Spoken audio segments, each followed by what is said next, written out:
Okay, so I'll just kind of briefly, so you make corrections, you add, you highlight whatever you need to do.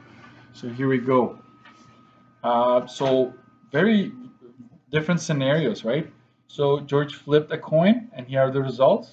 It's supposed to be 50-50, right? Doesn't look 50-50 to me, but anyways. State the theoretical probability. So that would be theoretical probability of landing on tails. Boom. That's it. So you kind of have to imagine a coin. You kind of have to imagine the coin. And I'm gonna highlight theoretical with yellow and the other one with orange.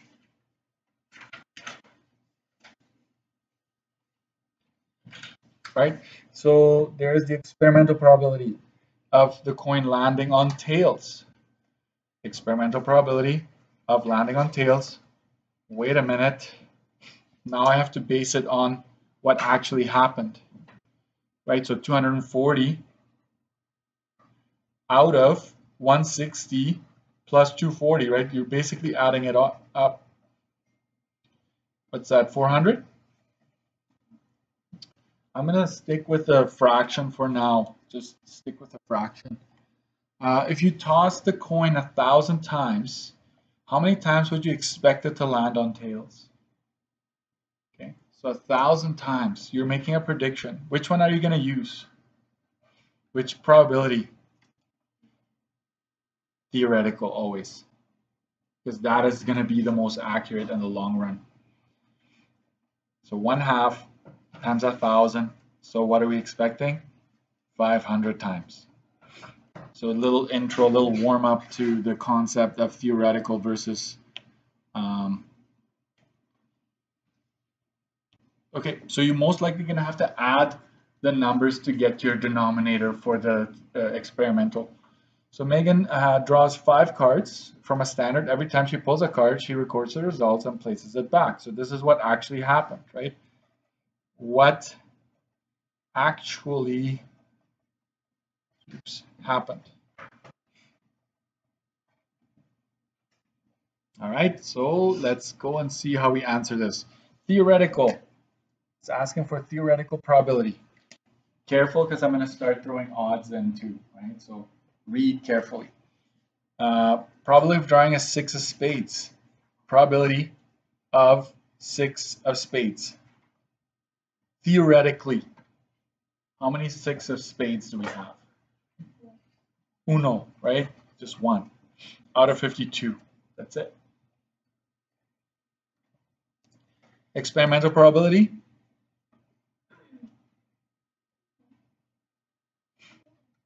Of a 6 of spades. Oh, it's based on the experiment, right? So I drew it 5 times. That's it. Very small sample space, sample size, right? How many 6 of spades? There's 2 of them. So I guess you need to know your cards there, right?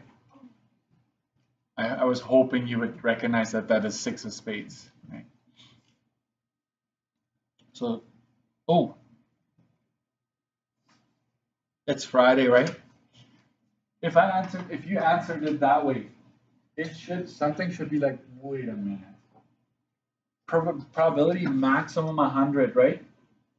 This is not 100. 6 over 5 is 1.2. That's 120%. Can't do that. So I was not thinking, right? Not thinking. It happens twice, so sorry about that.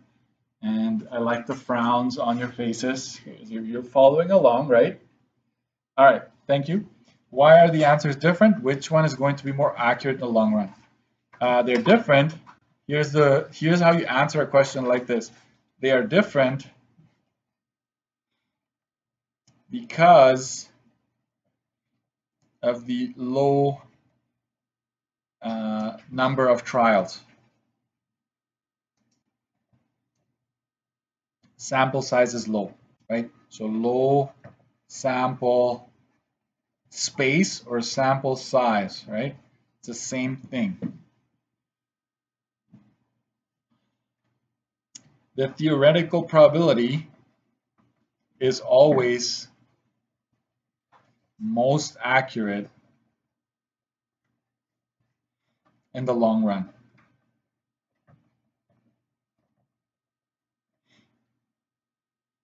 Because if everything is given an equal chance, right? If everything is given an equal chance, theoretical probability will prevail, right? There are 4 queens in a deck of cards. Chances are it's 4 out of 52 is going to be your probability. It's going to be how often it occurs. You can turn it into a percentage, right? What is it? 0.6, 0.06 something? Almost 7%. So 7 out of 100 times you might draw a queen. So keep that in mind. Let's keep going here. Page 30. And sometimes I give you a visual of whatever we're using to perform our experiment. So here's our spinner. And let's just come up, what is this, 60? Yeah, it's 60. 60 trials. 60 trials, I know that. So state the experimental probability, of the spinner landing on orange. So experimental of O, it's 21 out of 60 times. Done. And now it's asking for the theoretical of what? Of landing on orange. Well, we got to go back to this one. Theoretical, you got to look at that, right? Experimental, you look at that. So in this case, it's 4 options, and only one of them is orange. State the theoretical probability of landing on purple. I think that's theoretical probability of purple, 1 out of 4. Experimental probability of landing on purple. Oh, experimental. Okay, 60. I experimented 60 times, and 7 times I landed on purple. If Rihanna were to spin the spinner 950 times, how many times would you expect it to land on blue? Prediction. I'm going to say theoretical probability of blue times 950. Theoretical of blue is 1 out of 4 times 950. And what do I get there? 0.25. Exactly. 237.5, which is approximately 237 or 238 times. Very, very important to do that to get it right. Okay, keep going. Oh, that's why. Let's do this one real quick on page 31. So we add these up and we get 90, right?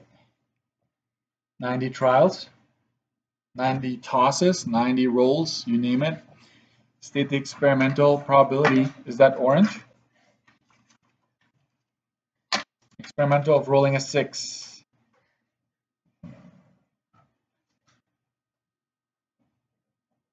Go ahead. 90. So how many times did you get a 6? 18 times. Done. The theoretical probability. Theoretical probability of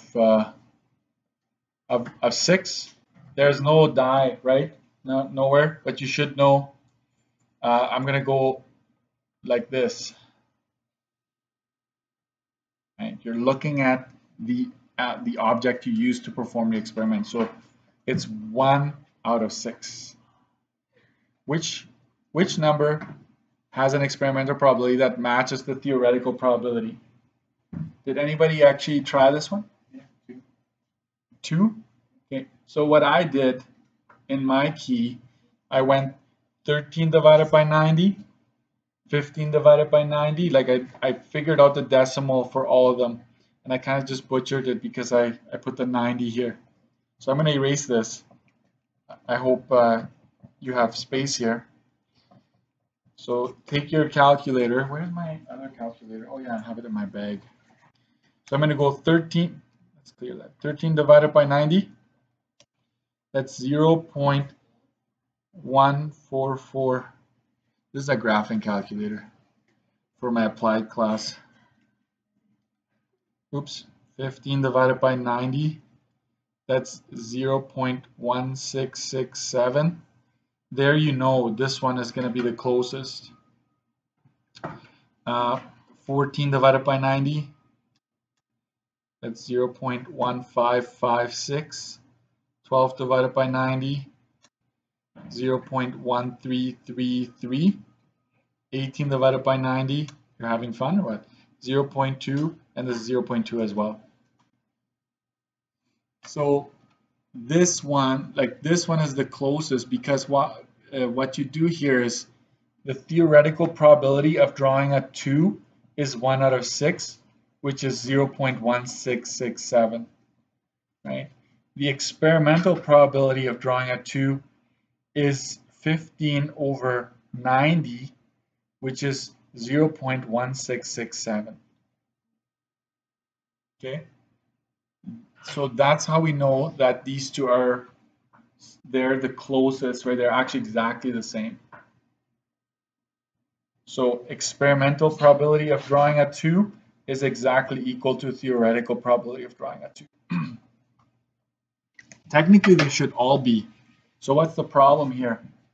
You need to roll way more time. You need to go thousands of times maybe, and then you're going to start having them all line up. They should all be 0.1667 in the long run. Okay? All right. The blood one, I'm just going to post the answer key on that one. So if you got to it, great. If not, that's all right for now. I'm going to stop this one here, experimental versus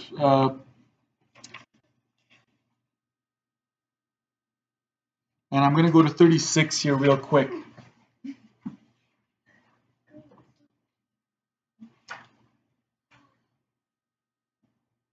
Let's go to 36, and we'll see how that goes.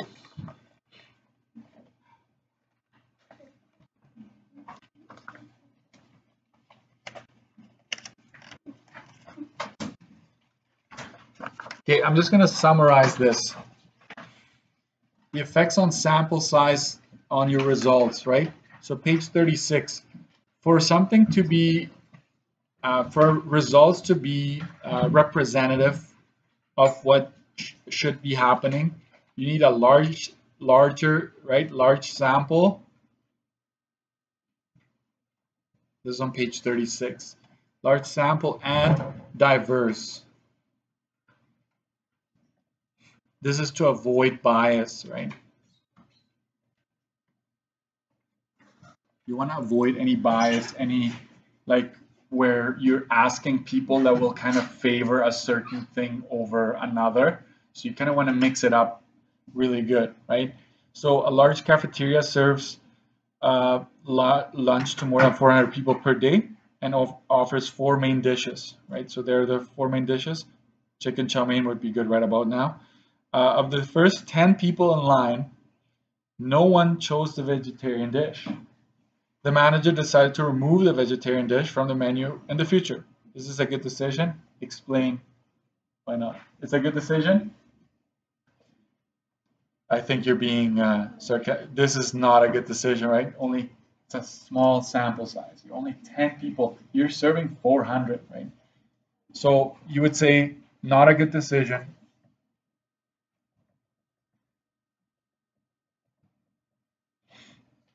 Since it is based on the results of a very small sample size. Very small sample size, right? If it asks you what should have been done, well, you should probably serve at least 100 customers, right? A quarter of the customers you tend to serve, right? Would be better, right? would be better to base decision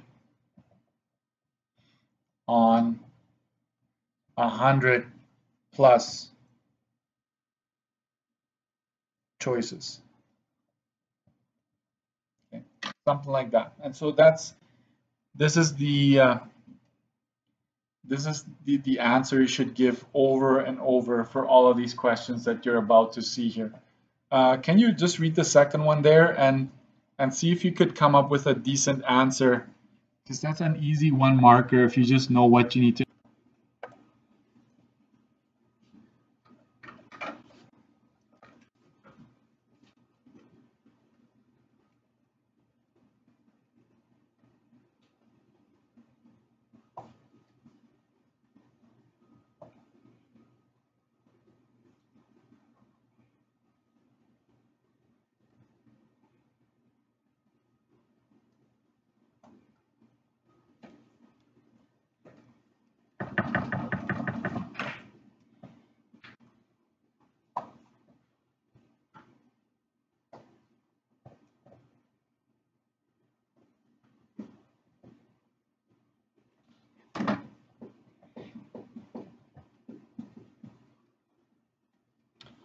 So there's the reasoning, right?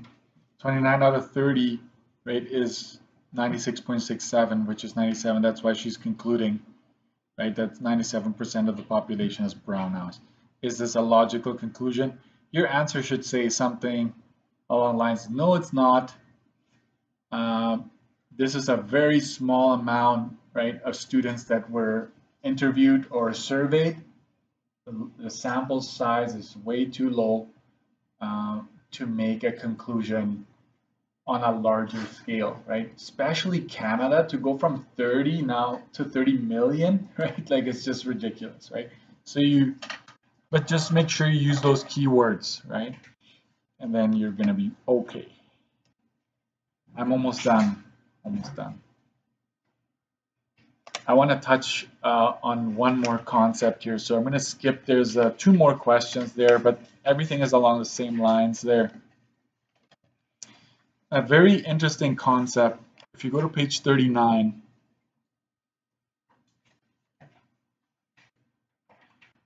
so just follow along as best as you can, okay?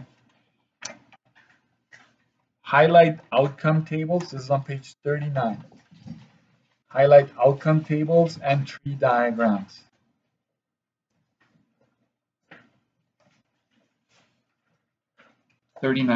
So far, we've explored probabilities where it's just one event that we were talking about. So probability of rolling tails, probability of the spinner landing on purple. It's always one thing that we focus on at a time. But what if there's more than one event happening, right?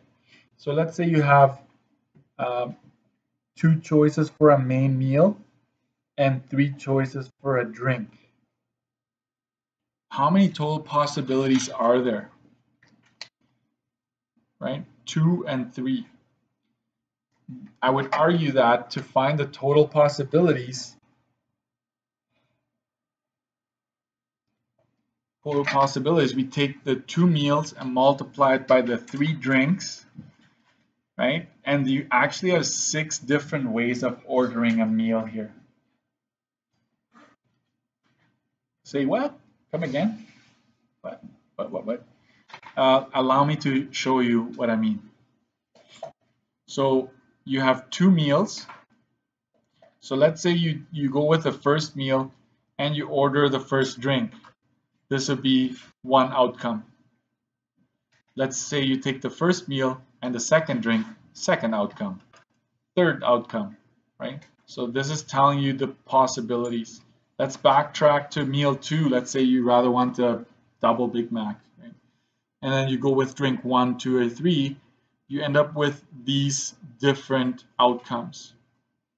So let's highlight that part. There are six different outcomes.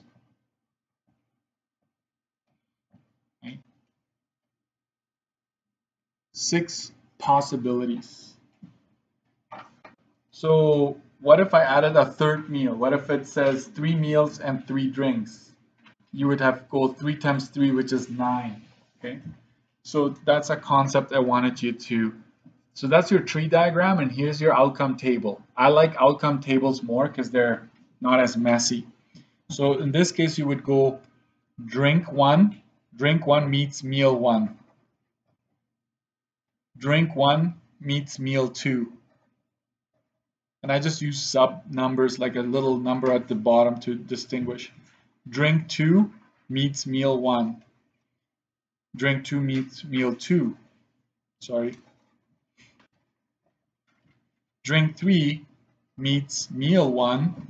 Drink 3 meets meal 2. Sorry. Drink 3 meets meal 2. How many outcomes did we just fill in? Yeah. So I'm going to highlight this. These are our outcomes because some students count this 2 at the end here, but it's not, right? 6 outcomes. Regardless of how you do it, you have 6 different ways of ordering this meal. Mr. Jackson, what if I had the meals here and the drinks up here? Would that have made a difference?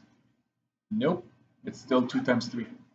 Exciting stuff, eh? I know you won't be able to sleep the whole weekend because you want to come back and keep talking about this. Not. All right. We should calculate the probability of that. 0.00, right? Followed by 7 zeros. So tree diagram versus outcome table. They're going to be our friend. Primarily outcome table. So let's go over to the other page here. And in general, I'm running against time here. In general, total outcomes, highlight this please, and put this on your study sheet.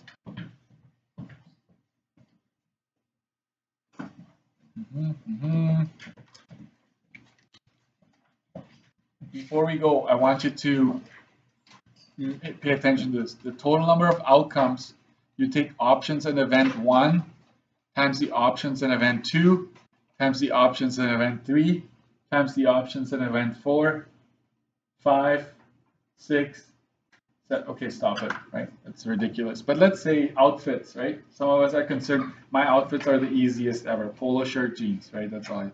But let's say you have like different kinds of shirts, different kinds of pants or skirts or whatever, different pairs of socks, different pairs of shoes. So how many different outfits can you make? The answer is multiply how many you have of each, and that gives you the total number of outcomes. You know where it gets even cooler? You ready for this? Passwords. You know how they're hacking, like they're always trying to get into your account?